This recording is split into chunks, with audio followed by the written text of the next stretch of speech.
Coming up on the live and interactive ACSA Legislative Lunch Break, Edgar and I will get you all of your latest news and information from the state capitol and CDE with an in-depth analysis on how it impacts your school community. Plus, we are reviewing the May revision with our economic expert, Michael Fine. The ACSA Legislative Lunch Break starts now.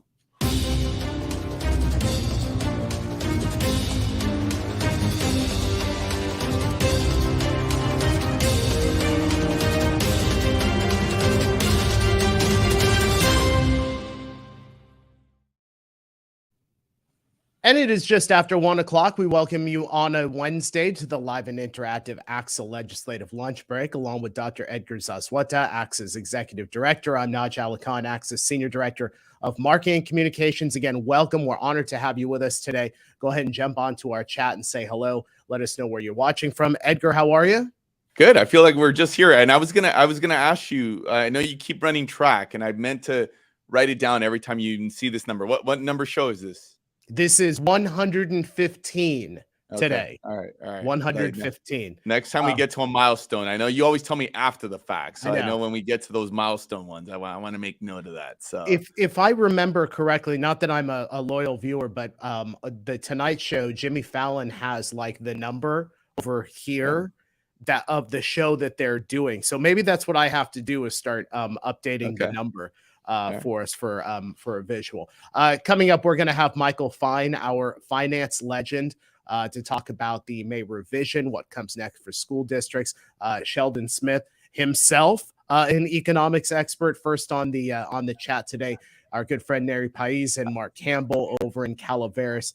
So good to have you guys. I think Mike Fine brings out all the budget groupies, right? Like we know when we have certain guests, whether Mike Fine, Patty Herrera, right? Like all the we know we were going to have Sheldon on there. And exactly. And you knew that Sheldon was going to be the first one. I suspect that Sheldon had that computer fired up. Oh, well, you know what? I can actually see the timestamp. So 12:51. So Sheldon was primed and ready. So good to have you.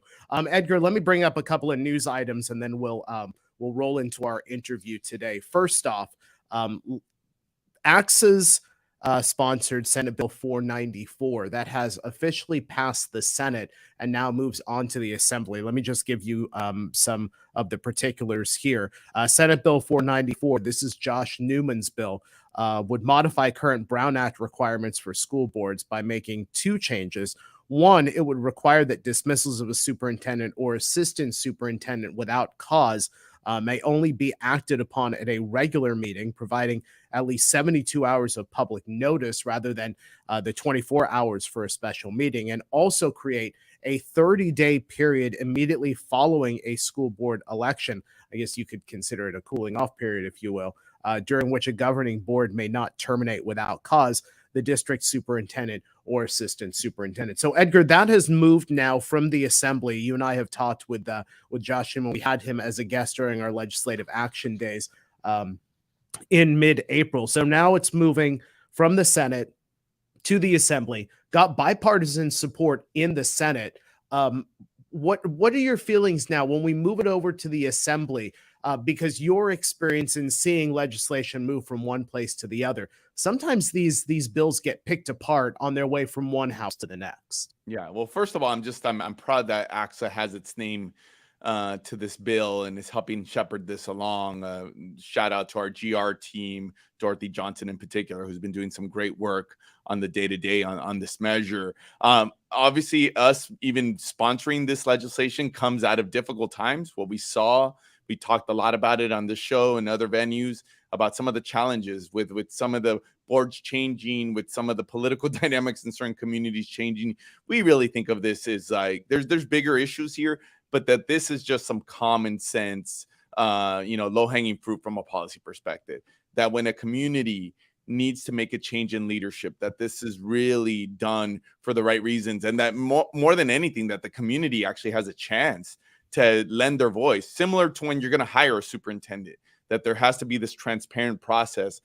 We think it's just as consequential when you're going to change a leader. So we're happy that the legislature, at least initially, has seen likewise. As you noted, it's one step in the process, has to go through the assembly. Oftentimes they will dig in. We do expect that there may be some more conversation pieces on this quote unquote cooling off period. I know it wasn't everybody's favorite provision in the bill. They're going to question whether we really need to tie the hands of boards. That's going to be that perspective. So anticipating that conversation, but feeling confident that we will be able to garner something positive that again protects local control, acknowledges local control, but maybe puts a few other layers to make sure that communities are able to engage in that local process. Yeah, and just of note, the Senate floor alert that came out when SB 494 passed and moved from Senate to Assembly. You can see that over on the ACSA Resource Hub. We'll have a link over in the chat for you. Actually, it's already there right now, so you can go ahead and click on that. One other news item, Edgar, and we're happy to have the students back in Oakland Unified after an 8-day strike. The teachers union and the district agreed to a 3-year contract. The changes with that contract, in that 3-year contract, it changes the salary schedule that would give most union members a 15.5% salary bump, a larger for new teachers, and then teachers also receive a $5,000 bonus. So, Edgar, we are happy to have the students back in Oakland Unified. I think when you and I talked about this last time, a number of districts going through collective bargaining right now, and post-May revision here, when we are talking about, yes, there is a deficit that the state is having to manage right now, but public education mostly untouched. I'm interested to hear, do you see that there's going to be more work ahead for school districts as we get into collective bargaining, especially with, the budget for public education not necessarily being touched so much by the May revision? Well, first of all, I mean, I echo what you said. I mean, more than anything, we're happy that, the two parties were able to come together and forge that solution. Especially, I can't help but thinking about, as a parent of a high school age kid, like those seniors, and we saw the headlines, how kids might have impacted their graduation or impacted some of these end of year activities. So, and you don't get those back, right? No matter how much you try to go and try to figure something out. So just happy for that community that they're able to salvage that. Now, in terms of the fiscal aspect, yes, I mean, and we're going to hear some of these themes from Mike. I've heard Mike talk about this. We heard Patty Herrera, School Services, that they are seeing some trends, that because of the changing fiscal situation, we're seeing these increased pressures at the negotiating table. And while hopefully that this will be an anomaly in terms of, the communities having to go to strike, I think we should anticipate, as some of our experts have told us, that there's going to be other tough conversations throughout the state as folks try to reckon with this changing environment where we had resources. We're seeing that whether you could afford things today is one question. Can we afford them tomorrow is another one. And that always presents some difficulties when we're talking about coming to agreement. Yeah. Hey, I want to point this out. Gianna Miller, who's our producer, who does a lot of the booking for our subject matter here on the Legislative Lunch Break. I just want to point out Stephen Hovey's comment about last week. It was Patty Herrera, and this week Mike Fine. Awesome guests for the ACSA Legislative Lunch Break. Gianna and Michael, who's our technical producer in the back.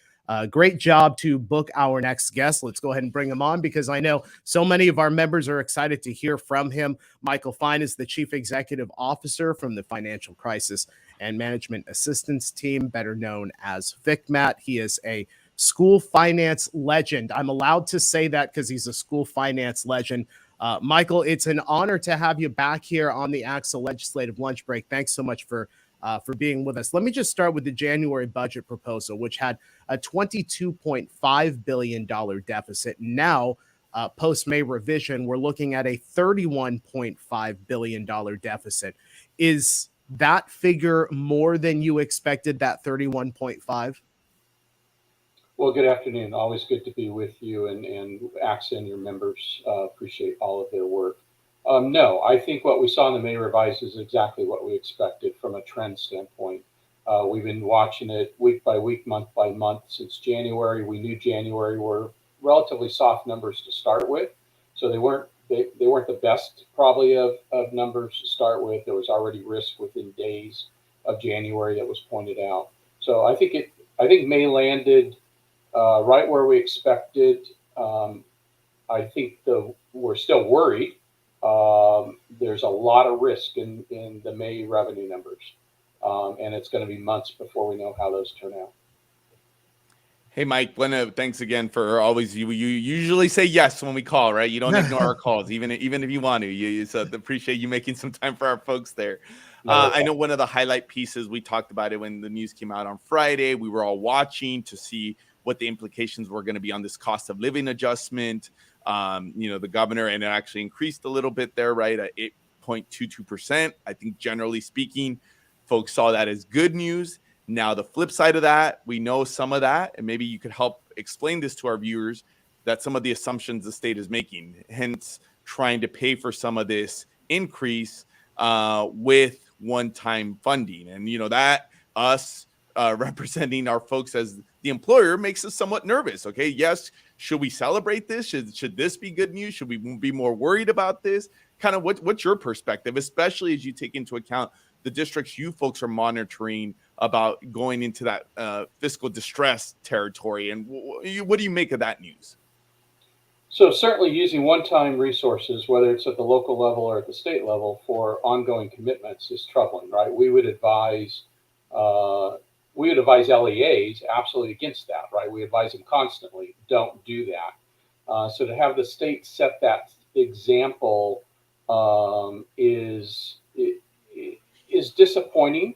We saw it though in January, so we knew it was in the cards to play out in May. We knew it would likely be the first place the administration turned to if May slid a little bit. And of course, we've seen that. We've seen them increase the arts and music block grant reduction, and we've seen them now move the learning recovery block grant from the current year into that mix. Let me tell you, my biggest concern about it is, what does that set us up for next year? I don't expect next year to be better than this year. I expect next year to be more difficult than next year. And right off the bat, we're going to be just under $3 billion in the hole going into next year with no other changes. Now, we have some other things that will change between now and then, such as deposits to the rainy day fund, which won't need to be made. Those are one-time deposits that we'll see some relief from a year from now. But I'm always concerned about when we see something worse coming at us, that we don't set the stage now to prevent that or to mitigate that. And the use of one-time funds is obviously, I think it speaks to the fact this is a difficult budget for the governor to put together, and at the same time maintain the investments, which he's been very articulate, and the legislature very clear about. They want to maintain the investments they've already made. So I think this is indicative of that commitment, and that it's a difficult time revenue-wise. Hey, Mike, you noted that this is, even what the state did, maybe somewhat inconsistent with what you as FCMAT, your institution, the advice that you give the field, other folks that, help our schools on the fiscal aspect. So given this news, given the maybe somewhat precarious situation that this is being funded on, what does that translate in terms of recommendation of folks? Should they feel real secure on committing those dollars? I mean, what advice would you give our leaders on that front? Yeah, I think once the legislature and the administration come together on an adopted budget, you can count on that. They clearly have signaled they don't intend to change that, even with updated data during the course of the year. That'll all be dealt with a year from now in next spring's budget, January, and then May and June of 24. That, of course, is a little scary, right? We'd prefer to be dealing with problems as they come up. But we also know that key for LEAs is certainty. Uncertainty creates chaos. And so when they commit to a number such as fully funding statutory COLA at 8.22, it's important that they stick to that. And I believe they understand that completely. So I think that commitment by the governor and the legislature, once they reach it, is just that. It's a commitment, and LEAs can work from there. Mike, before we move on to our next question, You had mentioned in there, and I just want to get some clarity, that you're already seeing a $3 billion deficit for next year. Did I hear that correctly? Well, purely based on the use of the one-time arts and music this year and the or not this year, but in the budget year, and the now proposal for the learning recovery block grant. Those two are one-time monies. They're going into the COLA, basically, which is a recurring commitment. So because they're one time, they won't be available as a solution a year from now, which leaves us a hole. That's what I'm referring to. Gotcha. Okay, that makes sense. Michael Fine is with us from FCMAT, Chief Executive Officer. If you have a question for Michael, go ahead and put those into the chat. Neri and Stephen, I saw your questions, so we'll try and tackle some of those at the end. Mike, let me just ask you, the public education budget, for the most part, in the May revision was untouched. Are you surprised that it was untouched, or do you think this really falls within what the governor's commitments have been as far as public education? No, I think this is absolutely consistent with what the governor has said for months and what he even said a year ago and a year before that. And it's absolutely consistent with the legislature. They approach that topic differently, right, on how they preserve those investments. But they're both have been very vocal about that. We also have to remember this is a governor, unlike the previous governor.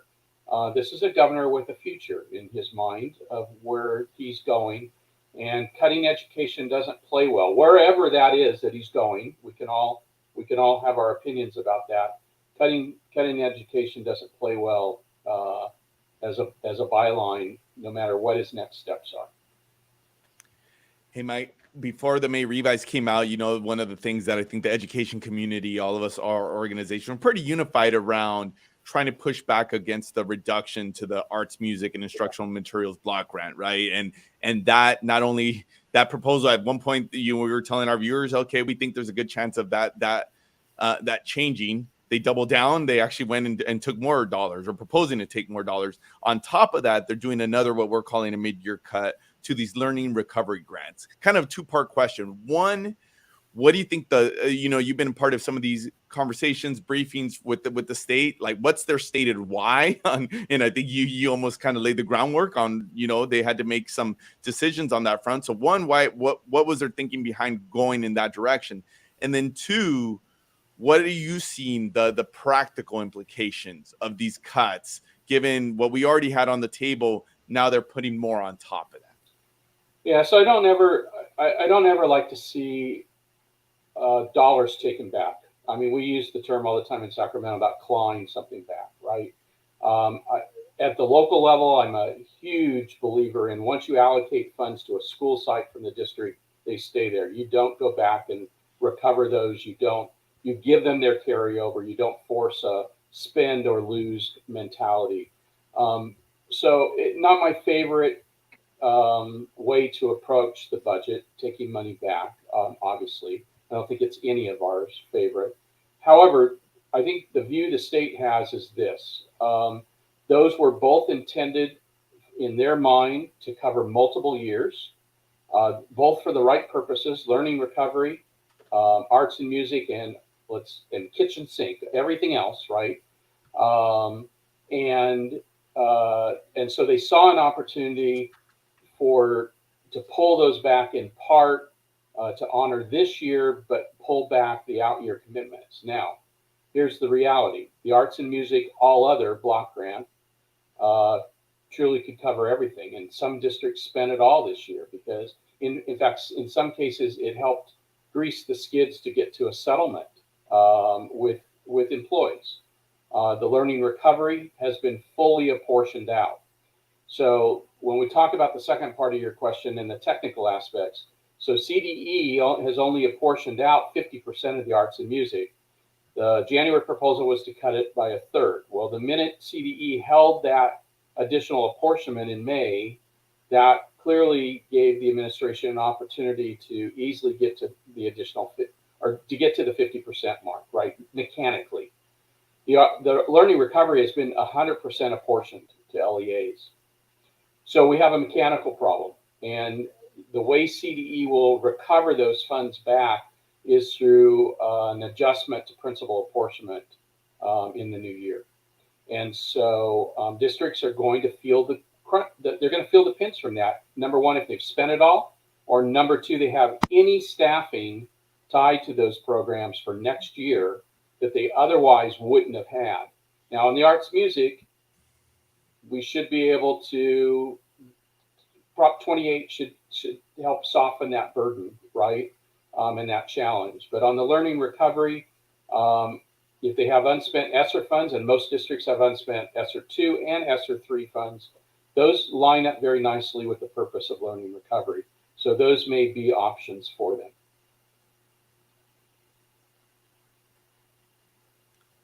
You're muted, Naj.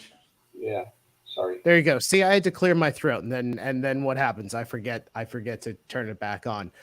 Mike, I'm not going to ask you to recite ed code here, but I am going to challenge you on a couple of things deep into the budget. Nary Pies asks, adult ed funding in the budget, question mark, SB 765, likelihood of passing, fighting on the arts restoration. What of those three questions could you tackle? So adult ed funds now under the collaboratives are over in the community college side. They receive COLA in the May revise. Don't have an opinion on 765 right now. Arts restoration, if we're talking about the restoration of the proposed 50% cut, I think I would caution us to be careful what we ask for. And what are we willing to trade? Are we willing to trade a deficit in the COLA, not having a fully funded COLA? And in fairness, especially when we put the learning recovery block grant into this mix, they're not dollar for dollar trades. They're dollar for dollar in the value of the dollar, but the allocation methodology is very different. COLA goes to lots of stuff, including the base grant. The learning recovery went based on unduplicated pupil percentage, right? So it's not a dollar for dollar depending on who you are at the LEA level, right? But be careful, because if you ask for no cuts in those programs and don't offer a solution, then the potential solution is the LAO's solution, which is a COLA around 6.4%, and that number is, in the LAO's view, what the state can afford without using this one-time money for recurring purposes. So just be careful. Recognize this is it's difficult, and recognize, to your earlier statement, Prop 28, for the most part, while it's declining, down at the local level, it's almost untouched, with these two exceptions of these two block grants, right? I think at some point we have to pause and say, we can deal with that. We're thankful for that, because it could be worse. And it may be worse going down, in months to come, in another year. And does the nature of these cuts versus dipping in to the tools that are still in the tool chest now? One of the things I worry about is that the legislature dips into the tools in the tool chest on things like deferrals and other things too early.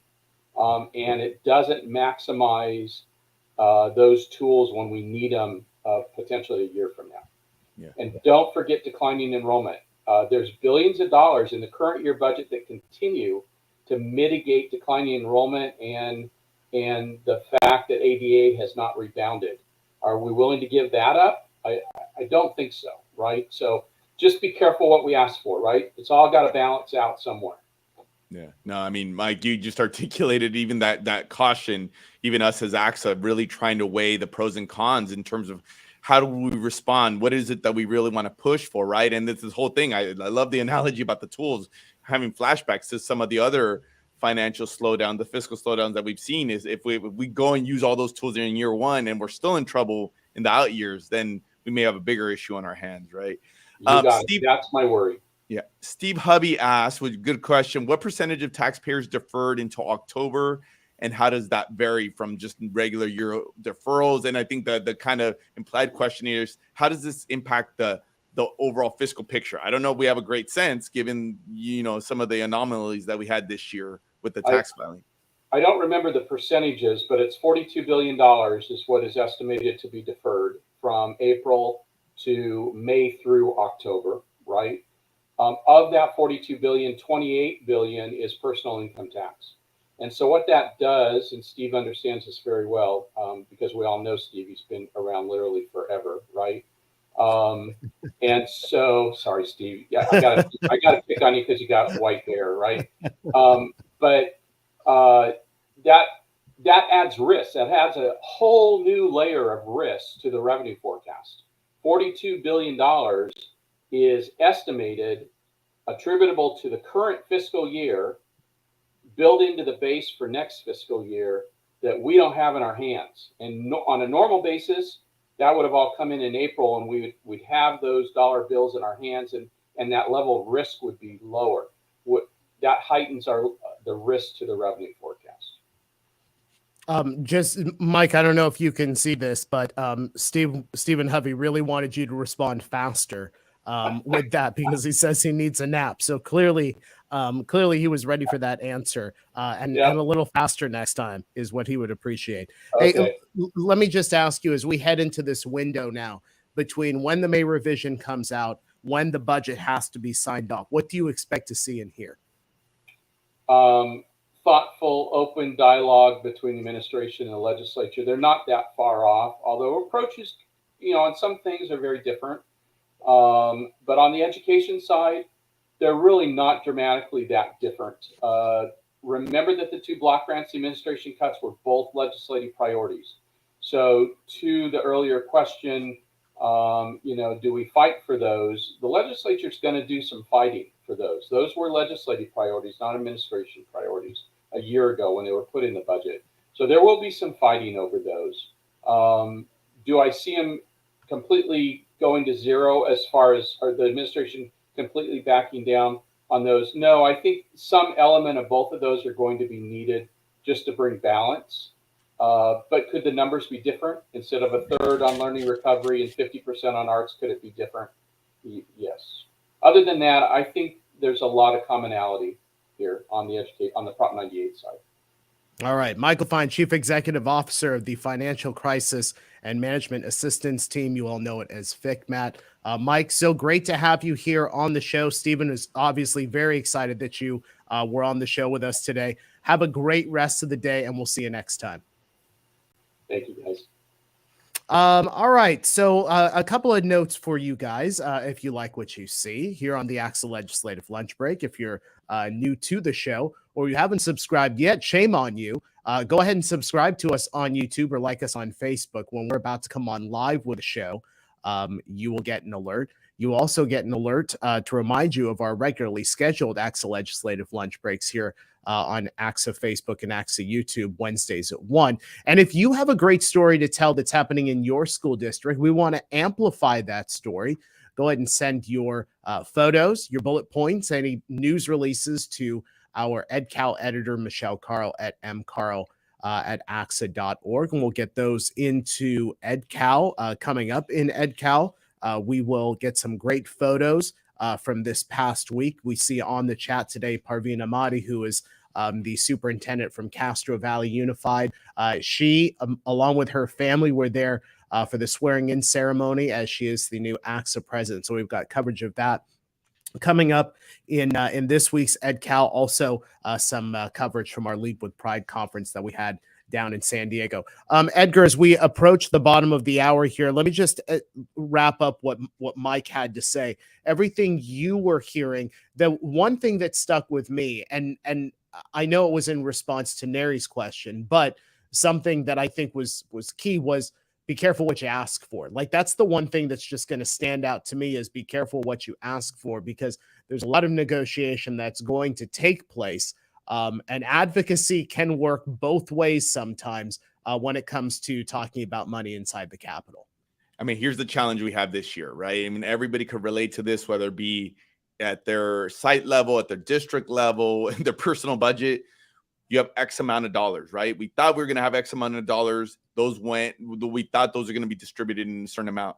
The state is realizing, oh, wait, I'm not going to have as many dollars. And if that actually is true, some changes are going to happen. So we obviously want a number of things in this budget, but the state, bottom line, are going to have to make some decisions on how to make up that gap. So, right, us pushing for restoration of the arts grant, Okay, if we're successful there, that means there's going to have to be some requisite changes on other parts of the budget. And there's some things, undoubtedly, I know our ACSA team is working hard, and right next door to me, they're having just this conversation about some of the places that we think that there could be some revisions to this piece. But ultimately, at the end of the day, it is unfortunately going to be some tough decisions that, as Mike said, are going to have an impact on the field, on our schools. Yeah, absolutely. Folks, thank you so much for joining us here on the live and interactive ACSA Legislative Lunch Break. Remember, we are here live on Wednesdays, 1 p.m. on ACSA Facebook and ACSA YouTube. Have a great rest of the week, and we will see you next time.